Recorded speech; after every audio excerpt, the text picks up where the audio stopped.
คนโกงชาติประเทศมาเลเซียเคยโดนผู้ชายคนนี้โจโลโกงเงินของชาติไปทั้งหมด 4,500 ล้านดอลลาร์สหรัฐหรือถ้าคิดเป็นเงินไทยก็อยู่ที่ราวๆ 153,000 ล้านบาทเพราะว่าอดีตนายกรัฐมนตรีมาเลเซียนายิบราซักเนี่ยเขาไว้ใจให้โจโลเป็นผู้ดูแลจัดการเงินในกองทุน 1MDB ของมาเลเซียแบบคนเดียวเลยนะเพราะว่าอะไรอ่ะเพราะโจโลดูรวยเพราะโจโลซื้อของหรูให้กับภรรยาของตัวเองเพราะโจโลซื้อของหรูแจกให้กับเซเลบริตี้เพราะโจโลเป็นเพื่อนกับดาราฮอลลีวูดหรือว่าเพราะโจโลเป็นเพื่อนกับราชวงศ์อาหรับหรือว่าเป็นเพราะว่าเขาดูรวยมากๆเขาก็เลยดูน่าเชื่อถืออย่างนั้นเนาะซึ่งจริงๆโจโลไม่ได้รวยขนาดนั้นเลยค่ะ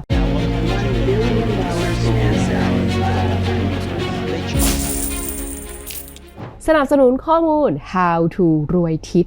รวยระดับชั้นสวรรค์ดาวดึงของโจโลกันได้ที่ QR code นี้ค่ะหรือว่าแค่กด subscribe เอาไว้ให้นะคะเพราะคลิปนี้ใส่จะมาเล่าให้ฟังว่าคนคนหนึ่งเนี่ยที่ดูรวยมากๆแบบเปย์เยอะมากๆเอาจริงเขาไม่ได้จำเป็นจะต้องรวยขนาดนั้นเลยนะคนคนหนึ่งเนี่ยจะไปขโมยเงินของชาติมาได้ตั้ง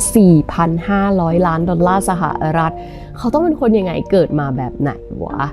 ซึ่งเดี๋ยวฉันจะเล่าให้ฟังค่ะโจโลเขาก็เกิดมาในครอบครัวที่มีเงินนะในประเทศมาเลเซียบนเกาะปีนังค่ะแล้วก็ในปี 1998 พ่อของโจโลก็บอกแล้วว่ารวยใช่ปะก็ส่งลูกไปเรียนโรงเรียนประจำที่ชื่อว่า Harrow เป็นโรงเรียนประจำชื่อดังเลยในประเทศอังกฤษซึ่งโรงเรียนเนี้ยมันมีแบบมหาเศรษฐีต่างๆในโลกอะเขามาเรียนกันซึ่งโจโลมาพูดเสมอว่าตอนที่เรียนอยู่ Harrow เนี่ยเป็นช่วงสำคัญของชีวิตเขาเพราะเป็นช่วงเวลาที่เขาสามารถสร้างรากฐานแห่งคอนเน็กชันของอนาคตได้ซึ่งอย่างที่บอกว่าครอบครัวโจโลรวยก็จริงแต่ก็คือรวยระดับล้านดอลลาร์สหรัฐเรียกว่ารวยระดับมิลเลนเนียร์แต่คนใน Harrow เป็นระดับบิลเลนเนียร์คือรวยพันล้านเป็นราชวงศ์เป็นเจ้าของบ่อน้ำมันซึ่งโจโลก็จะพยายามคบกับเพื่อนที่แบบรวยที่สุดในชั้นเรียนแล้วก็เนียนว่าตัวเองก็คือรวยระดับเดียวกันครั้งหนึ่งโจโลก็คือชวนเพื่อนๆใน Harrow ที่รวยๆมาเที่ยวบ้านของตัวเองที่มาเลเซียแล้วโจโลก็ไปยืมเรือยอชต์จากบ้านที่รวยมากๆมาใช่ปะเสร็จแล้วทีเนี้ยลงทุนถึงขั้นแบบเปลี่ยนรูปถ่ายในเรือยอชต์แบบรูปครอบครัวออกหมดเลยให้เป็นรูปครอบครัวตัวเองเพื่อที่จะบอกเพื่อนๆว่าเรือยอชต์ลำเนี่ยเป็นของเขาเองแล้วโจโลก็ยังชอบที่จะแบบเป็นคนจัดการนู่นนี่นั่นเพื่อทำให้เพื่อนๆชอบมีอยู่ครั้งหนึ่งคือโจโลอาสาว่าจะเป็นคนแบบไปเช่าไนท์คลับเพื่อพาเพื่อนๆที่ยังไม่บรรลุนิติภาวะไปงานปาร์ตี้ให้ได้เขาก็อ้างเรื่องว่าตัวเองเนี่ยนะเป็นสมาชิกของราชวงศ์บรูไนสามารถไปขอจดหมายจากสถานทูตแบบมีหัวแบบทางการเลยอะแล้วก็เอาไอ้จดหมายนั้นอะไปยื่นให้ที่ไนท์คลับบอกว่าเป็นคนสมาชิกจากราชวงศ์บรูไนจะมาเช่าไนท์คลับในคืนนั้นไนท์คลับก็เลยต้องอนุญาตค่ะให้เด็กๆจาก Harrow ที่อายุยังไม่บรรลุนิติภาวะเข้ามาแบบปาร์ตี้สังสรรค์กับเซเลบริตี้ในไนท์คลับสุดหรูนั่นเลยซึ่งจริงๆโจโลเขาได้เงินจากพ่อแม่นะคะแต่ว่าเงินที่เขาได้จากพ่อแม่มันไม่พอที่จะไปใช้จ่ายปาร์ตี้สุดหรูแล้วก็ไปจ่ายไนท์คลับขนาดนั้นแน่นอนแต่สิ่งที่โจโลทำก็คือโจโลแค่วางมัดจำเอาไว้เฉยๆแล้วพอถึงเวลาปาร์ตี้เสร็จโจโลก็ไปขอต่อรองกับไนท์คลับเพราะบอกว่าตัวเองเป็นสมาชิกราชวงศ์บรูไนใช่ไหมก็ขอลดราคาแบบเยอะๆแล้วก็ยืดระยะเวลาในการจ่ายตังค์ให้นานๆซึ่งไนท์คลับรู้สิ่งที่โจโลทำแต่คนที่มาปาร์ตี้ไม่รู้ไงคะก็เข้าใจว่าโจโลนี่คือระดับมหาเศรษฐีตัวจริงและนี่คือบทเรียนแรกๆเลยที่ทำให้โจโลรู้ว่าการแสดงออกถึงอำนาจและเกียรติภูมินั้นสามารถไขประตูได้ทุกบาน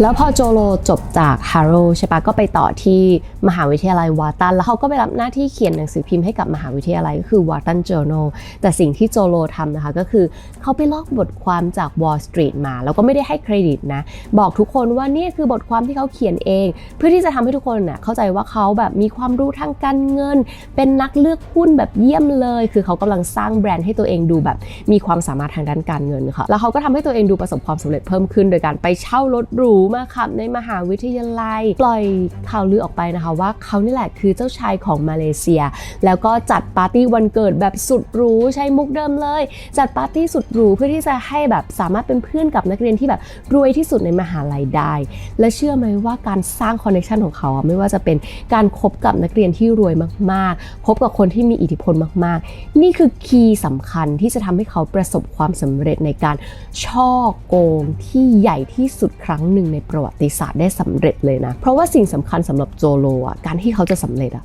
มันไม่ใช่ know how มันไม่ใช่ว่าเขารู้อะไรแต่มันคือ know who เว้ยมันคือต้องรู้จักใครและเขายินดีที่จะโกหกเกี่ยวกับตัวเองโกหกเกี่ยวกับจำนวนเงินที่ตัวเองมีเพื่อให้ได้คบกับคนที่จะเป็น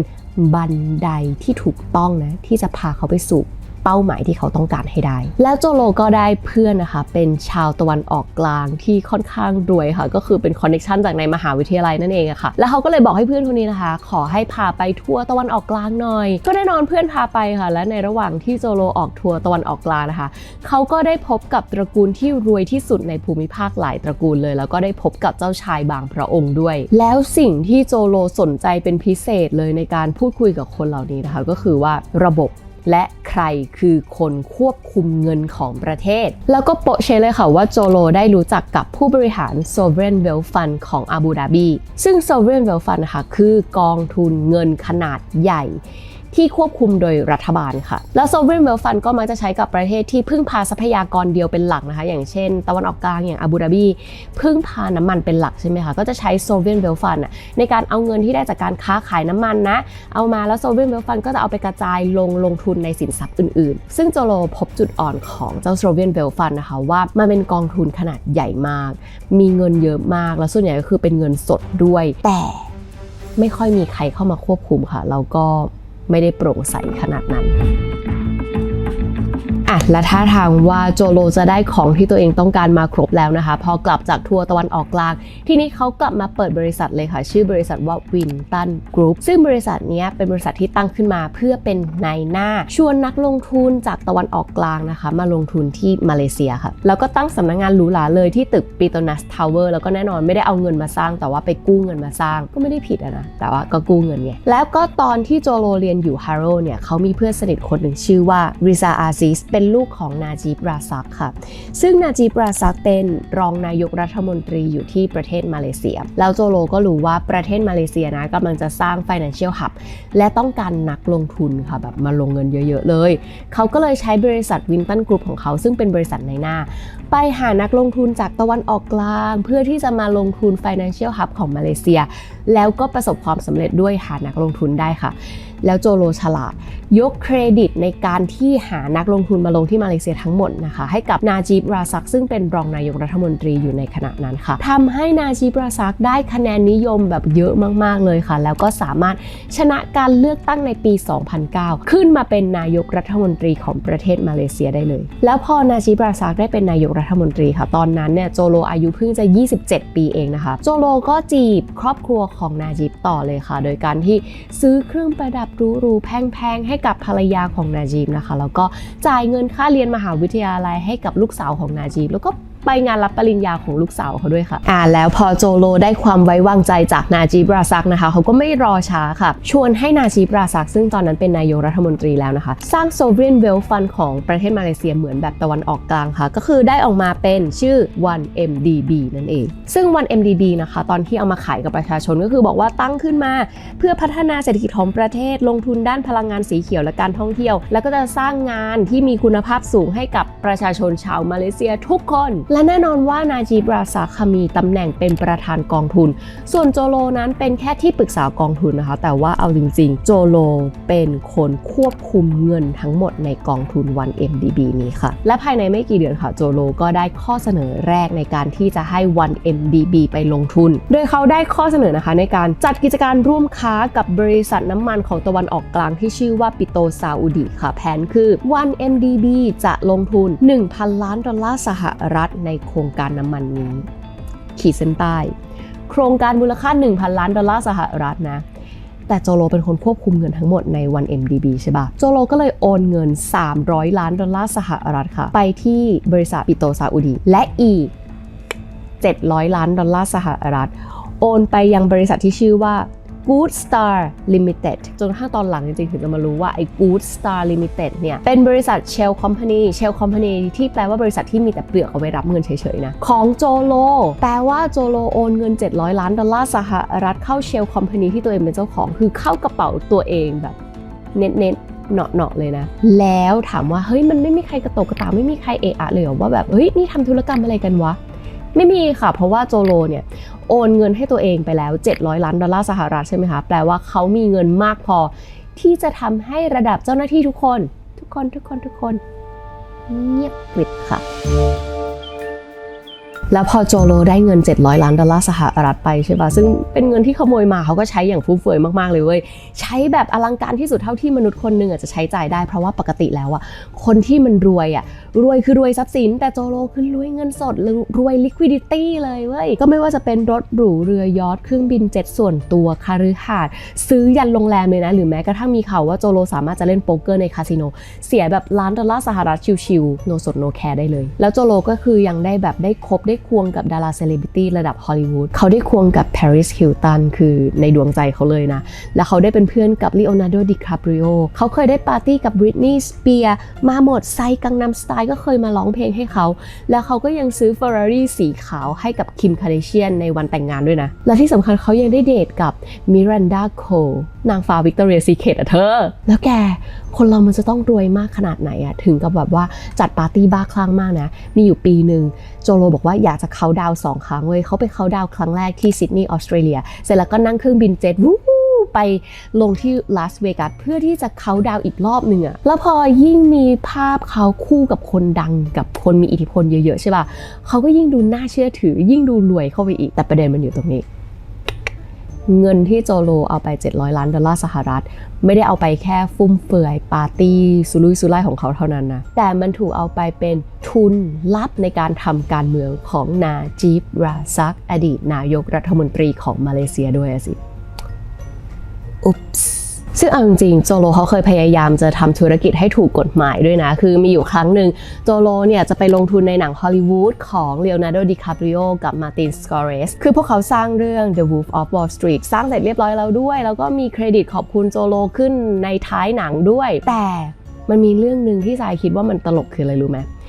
คือทั้งหมดทั้งมวลมันยังไม่มีใครเคยออกมาพูดเลยว่าแบบการใช้เงินของโจโลมันประหลาดจนกระทั่งมีคนนึงออกมาพูดค่ะซึ่งไม่ผิดหวังเลยคนนั้นคือจอร์แดน เบลฟอร์ดค่ะเขาก็คือตัวจริงที่ถูกกล่าวถึงในเรื่อง The Wolf of Wall Street ซึ่งจอร์แดน เบลฟอร์ดนะเขาก็เป็นหนึ่งในคนที่ไปงานเลี้ยงของโจโลด้วยแล้วเขาก็เห็นโจโลแบบใช้เงินกับงานเลี้ยงแบบสุรุ่ยสุร่ายอู้ฟู่มากๆแล้วจอร์แดน เบลฟอร์ดเขาก็บอกว่าเขาไม่ไว้ใจการใช้เงินของโจโลเลยแล้วเขาก็พูดขึ้นมาประโยคนึงนะคะว่าคุณจะไม่ใช้เงินที่ตัวเองทำงานหามาแบบเนี้ยถ้าคุณใช้แบบเนี้ยมันคือเงินที่คุณขโมยมาแล้วแหละ และแล้ว$700ที่โจโลโอนเข้ามาให้ในกระเป๋าตัวเองมันก็เริ่มล่อยหล่อแล้วนะคะแต่ว่าวิธีการใช้ชีวิตของเขามันทำให้โจโลเนี่ยอยากจะได้เงินแบบมากขึ้นแล้วก็มากขึ้นอีกทีนี้เขาก็กะว่าคราวนี้จะจัดให้ใหญ่กว่าเดิมก็เลยคิดว่าจะระดมทุนผ่าน 1MDB มาอีกครั้งหนึ่งเนี่ยทีนี้กะว่าจะระดมทุนโดยบอกว่าเอาไปสร้างโรงไฟฟ้าละกันแต่ว่า 1MDB เนี่ยมันไม่มีเครดิตเรตติ้งค่ะโจโลก็เลยจะต้องไปขอความช่วยเหลือจากสถาบันการเงินระดับโลก Goldman Sachs เพื่อที่จะทำให้ 1MDB นะคะสามารถที่จะขายพันธบัตรออกมาได้ซึ่งการขอความร่วมมือจาก Goldman Sachs นะคะโจโลก็ได้พบกับคิม เลสเนอร์ค่ะเป็นหัวหน้าแผนกเอเชียของ Goldman Sachs นะคะที่เป็นคนจัดการเรื่องให้เอาความน่าเชื่อถือในฐานะสถาบันการเงินระดับโลกของ Goldman Sachs ไปจับคู่ 1MDB กับกองทุนความมั่งคั่งแห่งรัฐของอาบูดาบีซึ่งกองทุนความมั่นคงอันนี้นะคะมีทรัพย์สินมากถึง$70,000 ล้าน เพราะฉะนั้นก็ได้เป็นเครดิตที่แข็งแกร่งมากเลยค่ะและแล้วในปี 2012 กองทุน 1MDB ของมาเลเซียก็สามารถออกขายพันธบัตรมูลค่าสูงถึง$3,500 ล้านผ่าน Goldman Sachs แล้วโจโลใช้มุกเดิมเป๊ะเลยนะคะก็คือขายมูลค่า$3,500 ล้านใช่ไหมก็เลยเอา$1,400 ล้านโอนไป Shell Company ของตัวเองค่ะแล้วในปี 2013 นะคะ 1MDB ก็สามารถขายพันธบัตรออกมาได้อีกครั้งหนึ่งมูลค่า$3,000 ล้านผ่าน Goldman Sachs เหมือนเดิมแล้วโจโลก็โอนเงินส่วนหนึ่งไปเข้ากระเป๋าตัวเองเหมือนเดิมค่ะดังนั้นโรงไฟฟ้าที่เคยสัญญากับคนมาเลเซียไว้ไม่มีให้ใช้หรอกค่ะโรงไฟฟ้าทิพย์ทั้งนั้นแหละคำถามก็คือ 1MDB นี่กองทุนระดับชาติเลยนะมีคนโอนเงินออกแบบงงๆไปแบบหลักพันล้านดอลลาร์สหรัฐจะไม่มีคนสงสัยจะไม่มีคนตรวจสอบเลยเหรอข้อแรกเลยนะก็คือว่าอดีตนายกรัฐมนตรีนาจีบ ราซักเนี่ยไว้วางใจโจโลมากแบบไม่ได้คิดจะสงสัย ข้อ2คือไอ้พันธบัตรที่ว่าเนี่ยมันออกโดย Goldman Sachs ไงซึ่งมันก็ดูใกล้เคียงความแบบถูกต้องความถูกกฎหมายทั้งหมดแล้วข้อ3คือเขาก็มีความฉลาดค่ะในบริษัทที่จะโอนเงินไปเขาตั้งใจที่จะตั้งชื่อบริษัท Shell Company พวกนั้นนะให้มันใกล้เคียงกับบริษัทกองทุนจริงๆอย่างเช่น BlackRock ทุกคนรู้จักกองทุน BlackRock ใช่ปะไอ้บริษัทที่โอนไป Shell Company เนี่ยมันชื่อว่า BlackRock Commodity Global Limited ซึ่งมันก็คล้ายมากทำให้คนแบบที่แบบตรวจสอบแบบผ่านๆก็คืองงๆแล้วข้อต่อมาก็คือพอโอนเงินไปปุ๊บเนี่ยเขาก็มีการโอนต่อค่ะโอนต่อไปอีกทำให้ดูเหมือนแบบเป็นการลงทุนจริงๆไม่ได้แบบโอนไปแช่เอาไว้แต่ไอ้ใจความสำคัญเลยก็คือว่าธุรกรรมระหว่างรัฐบาลกับรัฐบาลปกติแล้วมันจะได้รับการตรวจสอบที่น้อยกว่าคือตรวจสอบเบากว่าระหว่างเอกชนกับเอกชนมากเพราะว่ามันโปร่งใสน้อยกว่าอยู่แล้วซึ่งทั้งหมดทั้งมวลที่โจโลขโมยเงินจาก 1MDB ไปนะคะก็คาดการว่ามากถึง 4,500 ล้านดอลลาร์หรือคิดเป็นเงินไทยก็นั่นแหละค่ะประมาณ 153,000 ล้านบาทเยอะ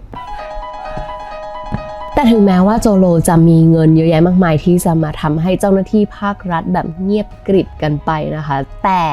ความเสียหายที่เกิดขึ้นค่ะไม่สามารถทำให้ผู้เสียหายตัวจริงเงียบได้นั่นก็คือประชาชนเริ่มตั้งคำถามนะคะว่าทำไมเขาถึงไม่ได้สิ่งที่ 1MDB สัญญาไว้ว่าจะมีการพัฒนานู่นนี่นั่นและในปี 2015 ค่ะชาวมาเลเซียหลายแสนคนลงถนนมาประท้วงเรียกร้องให้นาจีบ ราซักลาออกจากตำแหน่งเพราะมีส่วนร่วมในกองทุน 1MDB แต่ตอนนั้นนาจีบก็คือไม่ได้ลาออกนะคะจนกระทั่งนาจีบได้รับความพ่ายแพ้และยังถูกโหวตออกด้วยโดยพรรคของเขานะคะพ่ายแพ้ครั้งแรกในรอบ 60 ปีตรงจุดนี้ถือว่าเป็นการเปลี่ยนแปลงครั้งแรกในประวัติศาสตร์ของมาเลเซียเลยนะคะซึ่งแสดงให้เห็นว่าประชาชนนั้นโกรธแค้นขนาดไหนกับการทุจริตในครั้งนี้หลังจากนั้นไม่นานค่ะตำรวจก็ได้บุกบ้านของนาจีบ ราซักนะคะพบทรัพย์สินนะคะมูลค่าถึง$274 ล้านสหรัฐก็มีทั้งกระเป๋าเครื่องประดับมงกุฎของแบรนด์เนมนาฬิกาอะไรต่างๆมากมายพร้อมกับเงินสดอีก$28 ล้านสหรัฐซึ่งชัดเจนว่านาจีบนั้นรับสินบนแล้วก็โดนตัดสินจำคุก12 ปีส่วนโจโลตัวต้นเหตุนั้นหายไปเลยค่ะหายไปจนตอนนี้ก็ยังหายอยู่ท้ายที่สุดแล้วคนที่ทุกข์ทรมานที่สุดกับเรื่องนี้นะคะคือประชาชนชาวมาเลเซียค่ะที่จะต้องมารับทนทุกข์กับหนี้สินที่ถูกทิ้งไว้จำนวนมหาศาลซึ่ง 1MDB เนี่ยเป็นกองทุนที่ตอนแรกถูกขายออกมาให้ประชาชนนะคะว่าเป็นกองทุนที่จะเอามาพัฒนาประเทศเอามาพัฒนาชีวิตความเป็นอยู่ของประชาชนแต่กลับปิดจบกลายเป็นโครงการที่ทรยศการเงินประชาชนครั้งใหญ่และที่ทรายเอาเรื่องราวการฉ้อโกงนี้มาเล่าให้ฟังก็แค่อยากจะบอกเฉยๆนะคะว่าระบบการเงินต่อให้เป็นระดับประเทศนั้นก็ถูกบิดเบือนได้ไม่ได้ยากเลยใช่ไหมคะแล้วคนที่เสียหายตัวจริงอย่างประชาชนก็ดูเหมือนว่าจะไม่ได้อะไรกลับคืนมาเลย